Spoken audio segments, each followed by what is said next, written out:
2026-27ನೇ ಶೈಕ್ಷಣಿಕ ಸಾಲಿನಲ್ಲಿ ನಮ್ಮದು ಈಗಾಗಲೇ ಪ್ರಥಮ ಪದವಿ ಪ್ರವೇಶ ಪ್ರಕ್ರಿಯೆ ಆರಂಭ ಆಗಿ ಸುಮಾರು 1 ತಿಂಗಳಾಗಿದೆ. ಈ ಪ್ರಕ್ರಿಯೆ ತುಂಬ ಚೆನ್ನಾಗಿ ನಡೀತಾ ಇದೆ. ಇದುವರೆಗೂ ನಮ್ಮ ಕಾಲೇಜಿಗೆ ಸುಮಾರು 250ಕ್ಕೂ ಹೆಚ್ಚು ವಿದ್ಯಾರ್ಥಿಗಳು ಪ್ರಥಮ ಪದವಿಗೆ ಬೇರೆ ಬೇರೆ ಕೋರ್ಸ್ಗಳಿಗೆ ಪ್ರವೇಶವನ್ನು ಪಡ್ಕೊಂಡಿದ್ದಾರೆ. ಅದರಲ್ಲಿ ಕಾಲೇಜಿನಲ್ಲಿ ಯಾವ್ಯಾವ ಕೋರ್ಸ್ಗಳು ಇದೆ ಅಂತ ತಿಳಿಸ್ಬೋದಾ? ಹೇಗೆ? ಖಂಡಿತ. ನಮ್ಮಲ್ಲಿ BA, BCom, BSc ಮತ್ತು BBA ಈ 4 ಕೋರ್ಸ್ಗಳಿದೆ. BAನಲ್ಲಿ ಮತ್ತೆ ವಿದ್ಯಾರ್ಥಿಗಳಿಗೆ ಕಾಂಬಿನೇಷನ್ ಕೂಡ ಇದ್ದಾವೆ. HEP, HES, HSK, HPED, HS English ಈ ರೀತಿ ಕಾಂಬಿನೇಷನ್ ಇದೆ. ಸೈನ್ಸ್ನಲ್ಲಿ PCM ಮತ್ತು PMCS ಇದೆ. ಕಾಮರ್ಸ್ ಮತ್ತು ಮ್ಯಾನೇಜ್ಮೆಂಟಲ್ಲಿ ವಿಶ್ವವಿದ್ಯಾನಿಲಯ ನಿಗದಿ ಮಾಡಿರ್ತಕ್ಕಂಥ ಪಠ್ಯಕ್ರಮವನ್ನು ವಿದ್ಯಾರ್ಥಿಗಳು ಅಧ್ಯಯನ ಮಾಡಬೇಕು. 2023ನೇ ಸಾಲಿನಲ್ಲಿ ತಾವುಗಳು ಈ ಡಿಗ್ರಿ ಕಾಲೇಜಿನ ಪ್ರಾಚಾರ್ಯರಾಗಿ ಬಂದು ಬಂದು ಸೇವೆ ಸಲ್ಲಿಸುವಂಥದ್ದು ಮಾಡ್ತೀನಿ. ಓಕೆ. 2023ರಿಂದ ಇಲ್ಲಿವರೆಗೆ ಆ ಕಾಲೇಜಿನಲ್ಲಿ ಫಲಿತಾಂಶದ ಯಾವ ಥರ ಬೆಳವಣಿಗೆ ಆಯಿತು? ಈ ಹಿಂದೆ ಇದ್ದಂಥ ಬೆಳವಣಿಗೆಗೂ ತಾವು ಬಂದು ಸೇವೆ ಸಲ್ಲಿಸುವ ಸಂದರ್ಭದಲ್ಲಿ ಬದಲಾವಣೆಗಳು ಆಗಿದೆ ಅಂತ ಹೇಳಿ, ಯಾಕಂದರೆ ಒಂದು ಸರ್ಕಾರಿ ಡಿಗ್ರಿ ಕಾಲೇಜಿಗೆ ಸೇರುವಂಥದ್ದು ಎಲ್ಲಿ ಒಂದು ತಾತ್ಸಾರ ಮನೋಭಾವನೆ ಇದೆ. ಇಲ್ಲಿ ಪ್ರೈವೇಟ್ ಸಂಸ್ಥೆಯಲ್ಲಿ ಹೋದರೆ ಡಿಗ್ರಿನೂ ಓದಿದರೆ ನಮಗೆ ಬಹಳ ಮೌಲ್ಯಯುತ ಶಿಕ್ಷಣ ಸಿಗ್ತದೆ ಅಂತೇಳಿ ಎಲ್ಲೇ ಒಂದು ಕಡೆ ಹಳ್ಳಿ ಭಾಗದಲ್ಲಿರ್ಬೋದು, ಪಟ್ಟಣದ ಭಾಗದಲ್ಲಿರ್ಬೋದು ಒಂದು ಅಭಿಪ್ರಾಯವನ್ನು ವ್ಯಕ್ತಪಡಿಸುವಂಥದ್ದಾಗಿದೆ. 23ನೇ ಸಾಲಿನಂತ ಬಂದಂಥದ್ದು ತಾವು ಮೋಸ್ಟ್ಲಿ ಇಲ್ಲಿ ಬಂದು ಸೇವೆ ಸಲ್ಲಿಸೋದಂತ ಯಾಕೆ ಡಿಗ್ರಿ ಕಾಲೇಜು ಪ್ರೈವೇಟನ್ನು ಕಾಲೇಜಿನ ಮೀರಿಸಿಬಿಟ್ಟಿದೆಯಾ ಅಂತ? ಖಂಡಿತ ತುಂಬ ಒಳ್ಳೆಯ ಪ್ರಶ್ನೆಯನ್ನು ಕೇಳಿದ್ದೀರಿ. ನಾನು 23 ಫೆಬ್ರವರಿ 2ನೇ ತಾರೀಕು ಇಲ್ಲಿ ವರದಿಯನ್ನು ಮಾಡಿಕೊಂಡಿದ್ದು. ಅಲ್ಲಿಂದ ಇಲ್ಲಿವರೆಗೆ ಸತತವಾಗಿ ನನ್ನ ಅಧ್ಯಾಪಕರು, ಅಧ್ಯಾಪಕೇತರ ಮಿತ್ರರು, ಮಾನ್ಯ ಶಾಸಕರು ಎಲ್ಲರ ಸಹಕಾರದಿಂದ ನಾವು ವಿದ್ಯಾರ್ಥಿಗಳಿಗೆ ಅತ್ಯಂತ ಉನ್ನತ ಮಟ್ಟದ ಗುಣಮಟ್ಟದ ಶಿಕ್ಷಣವನ್ನು ನಾವು ನೀಡ್ತಾ ಇದ್ದೀವಿ. ಹಾಗಾಗಿ ಬರೀ ಹೊನ್ನಾಳಿ ಮಾತ್ರ ಅಲ್ಲ, ನ್ಯಾಮತಿ ಬೇರೆ ಬೇರೆ ತಾಲೂಕುಗಳಿಂದನೂ ಕೂಡ ನಮ್ಮ ಕಾಲೇಜಿಗೆ ವಿದ್ಯಾರ್ಥಿಗಳು ಬಂದು ಪ್ರವೇಶವನ್ನು ಪಡ್ಕೊಳ್ತಿದ್ದಾರೆ. ಯಾಕೆ ಪಡ್ಕೊಳ್ತಿದ್ದಾರೆ ಅಂತಂದರೆ, ಎಲ್ಲ ವಿಭಾಗ ಮತ್ತು ವಿಷಯಗಳಿಗೆ ನುರಿತ ಮತ್ತು ಹಿರಿಯ ಅಧ್ಯಾಪಕರು ಇರೋವಂಥದ್ದು, ಮತ್ತು ವಿದ್ಯಾರ್ಥಿ ಸ್ನೇಹಿ ಶೈಕ್ಷಣಿಕ ವಾತಾವರಣ ಇರತಕ್ಕಂಥದ್ದು, ಹೆಣ್ಣು ಮಕ್ಕಳ ಸುರಕ್ಷತೆಗೆ ವಿಶೇಷ ಗಮನ ಕೊಟ್ಟಿರ್ತಕ್ಕಂಥದ್ದು, ಮತ್ತು ರಾಷ್ಟ್ರೀಯ ಸೇವಾ ಯೋಜನೆ, ರೋವರ್ಸ್ ರೇಂಜರ್ಸ್, ಲಿಟ್ರಸಿ ಕ್ಲಬ್ಬು, ಮತ್ತು ನಮ್ಮಲ್ಲಿ IQSC ಅಂತಲೇ ಒಂದಿದೆ. IQSC ಅಡಿನಲ್ಲಿ ನಾವು ಪ್ಲೇಸ್ಮೆಂಟ್ ಸೆಲ್ಲು ಇವೆಲ್ಲವೂ ಕೂಡ ವಿದ್ಯಾರ್ಥಿಗಳ ಶೈಕ್ಷಣಿಕತೆ ದೃಷ್ಟಿಯಿಂದ ಕೆಲಸ ಮಾಡ್ತಾ ಇರೋದ್ರಿಂದ ಇವತ್ತು ಸರ್ಕಾರಿ ಇಡೀ ದಾವಣಗೆರೆ ಜಿಲ್ಲೆನಲ್ಲೇ ನಮ್ಮದು ಪ್ರವೇಶದಲ್ಲಿ ಮುಂಚೂಣಿಯಲ್ಲಿದೆ ಈ ಕಾಲೇಜು. ಹಾಗಾಗಿ ನನ್ನ ಒಂದು ವಿನಂತಿ ಇಷ್ಟೇ, ಒಳ್ಳೆ ಪ್ರಶ್ನೆಯನ್ನು ಕೇಳಿದ್ದೀರಿ. ಯಾವುದೇ ಖಾಸಗಿ ಕಾಲೇಜಿಗೆ ಕಡಿಮೆ ಇಲ್ಲ ನಮ್ಮ ಕಾಲೇಜು, ತಾವು ಗಮನಿಸ್ಬೋದು. ಹಾಗಾಗಿ ಒಂದು ಅತ್ಯುತ್ತಮವಾಗಿರ್ತಕ್ಕಂಥ ಶಿಸ್ತು, ಶೈಕ್ಷಣಿಕ ವಾತಾವರಣ, ಮತ್ತು ವಿದ್ಯಾರ್ಥಿ ಪ್ರವೇಶಕ್ಕೆ ಬಂದರೆ ಅವನಿಗೆ ಏನೆಲ್ಲ ಸೌಲಭ್ಯ ಬೇಕು ಎಲ್ಲವನ್ನು ವಿವರಿಸಿ ಅವನು ಏನು ತಗೋಬೇಕು ಅನ್ನೋದನ್ನು ಮನವರಿಕೆ ಮಾಡಿಕೊಟ್ಟು ಆಪ್ತ ಸಮಾಲೋಚನೆ ಮಾಡಿ ಪೇರೆಂಟ್ಸ್ ಜೊತೆಗೂ ಕೂಡ ನಾವು ಮಾತನಾಡಿ ಪ್ರವೇಶವನ್ನು ಮಾಡ್ಕೊಳ್ತಾ ಇದ್ದೀವಿ. ನಿಮ್ಮ ಕಾಲೇಜಿನಲ್ಲಿ ಯಾವ್ಯಾವ ಮೂಲ ಸೌಕರ್ಯಗಳು ಇರ್ಬೋದು ಅಂತ ಹೇಳಿ ಪೋಷಕರಿಗೆ, ಕಾಲೇಜಿನ ಓದುವಂಥ ಸ್ಟೂಡೆಂಟ್ ಪೋಷಕರಿಗೆ ತಿಳಿಸ್ಬೋದೇ ಹೇಗೆ ಅಂತ? ಖಂಡಿತ. ನೋಡಿ, ನಮ್ಮಲ್ಲಿ 3 ಸುಸಜ್ಜಿತವಾಗಿರುವಂಥ ಲ್ಯಾಬ್ಗಳಿದ್ದಾವೆ. ಹಾಗೆ ಕಂಪ್ಯೂಟರೀಕೃತ ಆಗಿರುವಂಥ ಗ್ರಂಥಾಲಯ ವ್ಯವಸ್ಥೆ ಇದೆ. ಮತ್ತು ಒಂದು ವಿಶೇಷವಾಗಿರ್ತಕ್ಕಂಥ ಆಡಿಟೋರಿಯಂ ಇದೆ. ವಿದ್ಯಾರ್ಥಿಗಳಿಗೆ ವಾಹನಗಳನ್ನ ನಿಲ್ಲಿಸೋದಕ್ಕೆ ವಿಶಾಲವಾಗಿರ್ತಕ್ಕಂಥ ಪಾರ್ಕಿಂಗ್ ವ್ಯವಸ್ಥೆ ಇದೆ. ಮತ್ತು ಎಲ್ಲ ವಿದ್ಯಾರ್ಥಿನಿಯರಿಗೂ ಕೂಡ ನಾವು ವಿಶೇಷವಾಗಿ ಅವರ ಸುರಕ್ಷತೆ ಬಗ್ಗೆ ಭಾಳ ಅತ್ಯುತ್ತಮವಾಗಿರುವಂಥ ಕ್ರಮಗಳನ್ನು ತೆಗೆದುಕೊಳ್ಳೋದ್ರ ಮೂಲಕ ಅವರಲ್ಲಿ ಆತ್ಮವಿಶ್ವಾಸವನ್ನು ಮೂಡಿಸ್ತಾ ಇದ್ದೀವಿ. ಒಂದು ವಿಶೇಷ ಅಂತಂದರೆ, ಪ್ರವೇಶ ಸಮಯದಲ್ಲಿ ನಾವು ನಿಖರವಾಗಿ ಹೇಳಿಬಿಡ್ತೀವಿ, ಯಾವುದೇ ಕಾರಣಕ್ಕೂ ವಿದ್ಯಾರ್ಥಿಗಳು ಮಧ್ಯದಲ್ಲಿ ಕಾಲೇಜನ್ನು ಬಿಡಬಾರ್ದು, ಸಂಪೂರ್ಣ ಡಿಗ್ರಿ ಮುಗಿಸ್ಕೊಂಡೇ ಹೋಗಬೇಕು. ಈ ರೀತಿ ನಾವು ಅವ್ರಿಗೆ ಕೌನ್ಸಿಲಿಂಗ್ ಮಾಡೋದ್ರಿಂದ ನಮ್ಮಲ್ಲಿ ಡ್ರಾಪ್ಔಟು ತುಂಬ ಕಡಿಮೆ ಆಗ್ತಾಯಿದೆ. ನಿಮಗೆ ಗಮನಿಸ್ಬೋದು, ಕಳೆದ 3 ವರ್ಷದಲ್ಲಿ ನಮ್ಮ ಫಲಿತಾಂಶ 95% ಹೆಚ್ಚಿದೆ.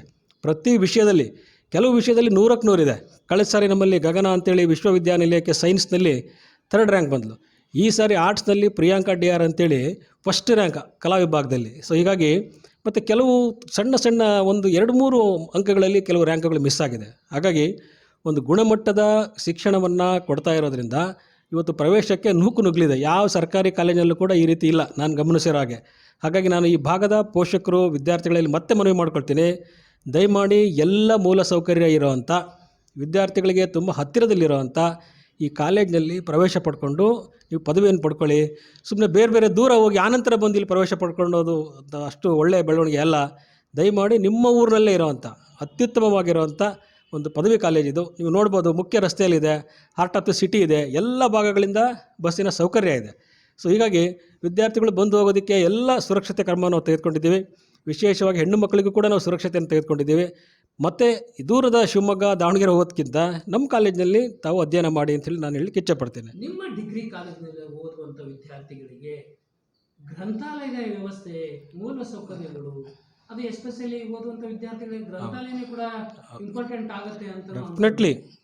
ನಮ್ಮಲ್ಲಿ ನೋಡಿ, ಸುಮಾರು 15,500ಕ್ಕೂ ಹೆಚ್ಚು ಮೂಲ ಆಕಾರ ಗ್ರಂಥಗಳು, ನಿಯತಕಾಲಿಕೆಗಳು, ಜರ್ನಲ್ಸು, ಡಿಕ್ಷನರೀಸು, ಎನ್ಸೈಕ್ಲೋಪೀಡಿಯಾಸು ಇವೆಲ್ಲವೂ ಕೂಡ ಇದೆ. ಮತ್ತು ಆಯಾ ಸಬ್ಜೆಕ್ಟ್ನಲ್ಲಿ ನಾವು ಜರ್ನಲ್ಸ್ಗಳನ್ನು ತರಿಸ್ತೀವಿ. ಮತ್ತು ವಿಶೇಷವಾಗಿ ಸ್ಪರ್ಧಾತ್ಮಕ ಪರೀಕ್ಷೆಗಳಿಗಂತಲೇ ಪ್ಲೇಸ್ಮೆಂಟ್ಸಲ್ಲಿದೆ. ಈ ರಾಜ್ಯದ ಬೇರೆ ಬೇರೆ ವಿಶ್ವವಿದ್ಯಾನಿಲಯ, ಕಾಲೇಜುಗಳಲ್ಲಿ ನುರಿತ ಸಂಪನ್ಮೂಲ ವ್ಯಕ್ತಿಗಳು ಮತ್ತು ನಮ್ಮ ಕಾಲೇಜಿನಲ್ಲೇ ಇರತಕ್ಕಂಥ ಹಿರಿಯ ಪ್ರಾಧ್ಯಾಪಕರು ನಮ್ಮ ಸ್ಪರ್ಧಾತ್ಮಕ ಪರೀಕ್ಷೆಗಳಿಗೆ ಹೇಗೆ ತಯಾರಾಗಬೇಕು ಅನ್ನೋದ್ರ ಬಗ್ಗೆಯೂ ಕೂಡ ನಾವು ತರಬೇತಿಯನ್ನು ಕೊಡ್ತಾ ಇದ್ದೀವಿ. ಅಂದರೆ ಸ್ಪರ್ಧಾತ್ಮಕ ಪರೀಕ್ಷೆಗಳಿಗೆ ಯಾವ್ಯಾವ ರೀತಿ ತಯಾರಿ ಮಾಡುವಂಥದ್ದು? ಖಂಡಿತ. ಒಂದು KIS ಇರ್ಬೋದು, IAS ಇರ್ಬೋದು, staff selection, bank exams, FDA, SDA, ಕೇಂದ್ರ ಮತ್ತು ರಾಜ್ಯ ಸರ್ಕಾರದಲ್ಲಿ ಬರ್ತಕ್ಕಂಥ ಎಲ್ಲ ಹುದ್ದೆಗಳಿಗೆ ನಾವು ಪಠ್ಯಕ್ರಮಕ್ಕೆ ಅನುಗುಣವಾಗಿ ಮತ್ತು ಅದನ್ನು ಒಂದು ಅರ್ಜಿಯನ್ನು ಹಾಕೋದು ಹೇಗೆ ಅನ್ನೋದನ್ನು ಕೂಡ ನಾವು ಹೇಳ್ಕೊಡ್ತೀವಿ.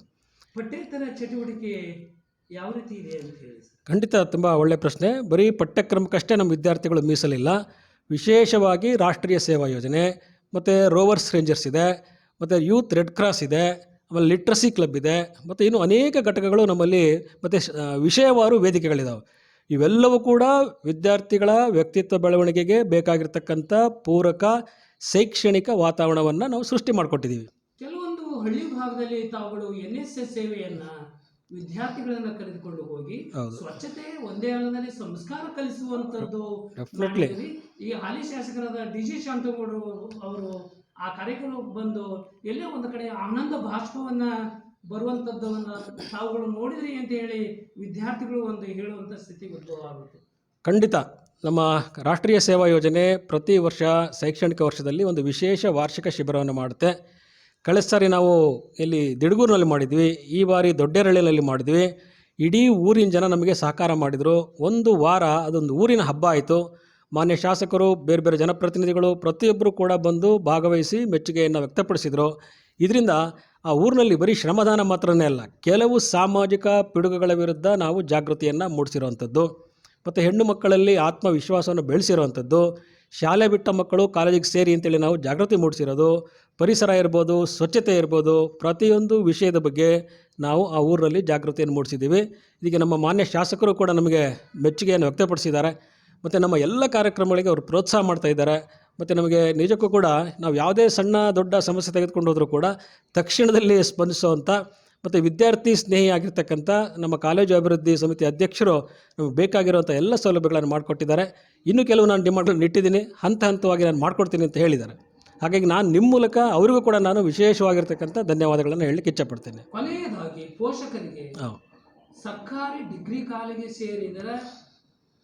ಸೇರಿದರೆ ನಮ್ಮ ಮಕ್ಕಳು ಕೂಡ ಇಲ್ಲಿ ರ್ಯಾಂಕ್ ಬರ್ಬೋದು ಅಂತ ಹೇಳಿ ಅವ್ರಿಗೊಂದು ಭರವಸೆಯನ್ನು ತಾವುಗಳು ನೀಡ್ಬೋದಾಗಿದೆ. ಖಂಡಿತ.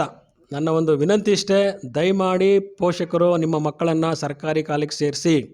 ಯಾಕೆ ಹೇಳ್ತಾ ಇದ್ದೀನಿ ಅಂತಂದರೆ, ನಿಮಗೆ ಗೊತ್ತಿರಲಿ, ಈ ರಾಜ್ಯದ ಬೇರೆ ಬೇರೆ ವಿಶ್ವವಿದ್ಯಾನಿಲಯಗಳಲ್ಲಿ ಹೊನ್ನಾಳಿ ಸರ್ಕಾರಿ ಪದವಿ ಕಾಲೇಜಿನಲ್ಲಿ ಡಿಗ್ರಿ ಮುಗಿಸಿರ್ತಕ್ಕಂಥ ವಿದ್ಯಾರ್ಥಿಗಳು ಸ್ನಾತಕೋತ್ತರ ಅಧ್ಯಯನಕ್ಕೆ ಸೇರಿಕೊಂಡಿದ್ದಾರೆ, ಸಂಶೋಧನೆಯನ್ನು ಮಾಡ್ತಿದ್ದಾರೆ, ಬೇರೆ ಬೇರೆ ಖಾಸಗಿ ಸಂಸ್ಥೆಗಳಲ್ಲಿ ಕೆಲಸ ಮಾಡ್ತಿದ್ದಾರೆ, ಬದುಕನ್ನು ರೂಪಿಸ್ಕೊಂಡಿದ್ದಾರೆ.